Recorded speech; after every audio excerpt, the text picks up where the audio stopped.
Paano ba natin malalaman ang kalooban ng Diyos ngayong bagong taon sa ating mga buhay? Magandang umaga po. I'm Pastor RJ Magno, and today I want to share with you how we can discern God's will sa ating mga buhay. Let's pray po. Father, we thank you for this wonderful day, Lord.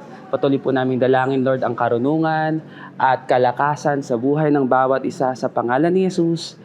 Amen. Basahin po natin ang salita po ng Panginoon in Proverbs chapter 3 verse 5 to 6. Sabi po dito, trust in the Lord with all your heart and lean not on your own understanding. In all your ways acknowledge Him and He will direct your path. Usually po, as we start this year, madalas po gumagawa po tayo ng mga New Year's resolution or gumagawa po tayo ng mga plano o mga bagong goals sa buhay po natin and even in our ministry.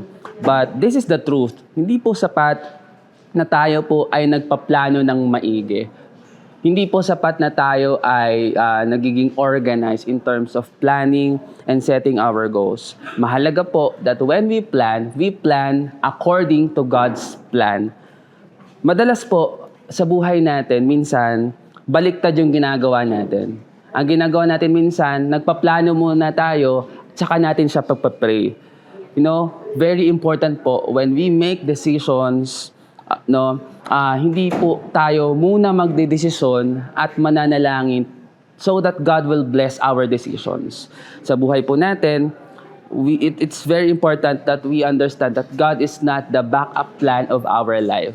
Hindi ang plano ng Diyos ay plan B lang ng buhay natin.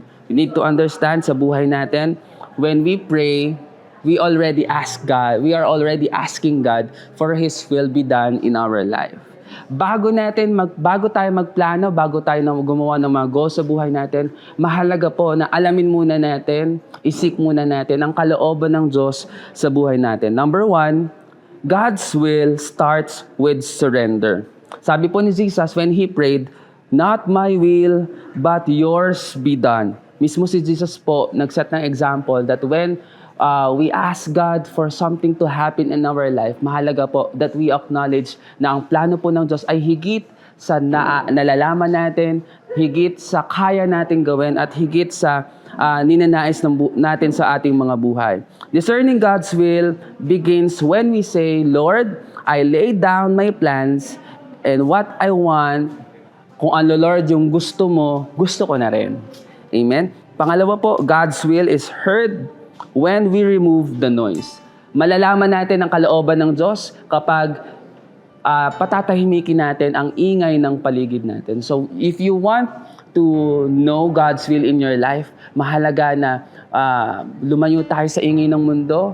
Siguro kung gusto mong malaman ang kalooban ng Diyos sa buhay mo, stop scrolling down because start praying. Alamin mo ang kalooban ng Diyos sa buhay mo. Kung nais mo malaman ang kalooban ng Diyos sa buhay mo, let us pray. Father, we thank you sa araw na ito. Nais mo bawat isa po sa amin ay matutong magtiwala muna sa iyo, matutong munang manalig sa iyo at manampalataya sa iyo na sa lahat ng gagawin namin sa taong ito, Lord, everything will go in its right order kung kami po ay una munang magtitiwala at mananampalataya sa iyo. I pray, Lord, kasihan mo lahat ng aming mga plano sa taong ito and let your will be done. This is our prayer, Lord. In Jesus' mighty name, amen.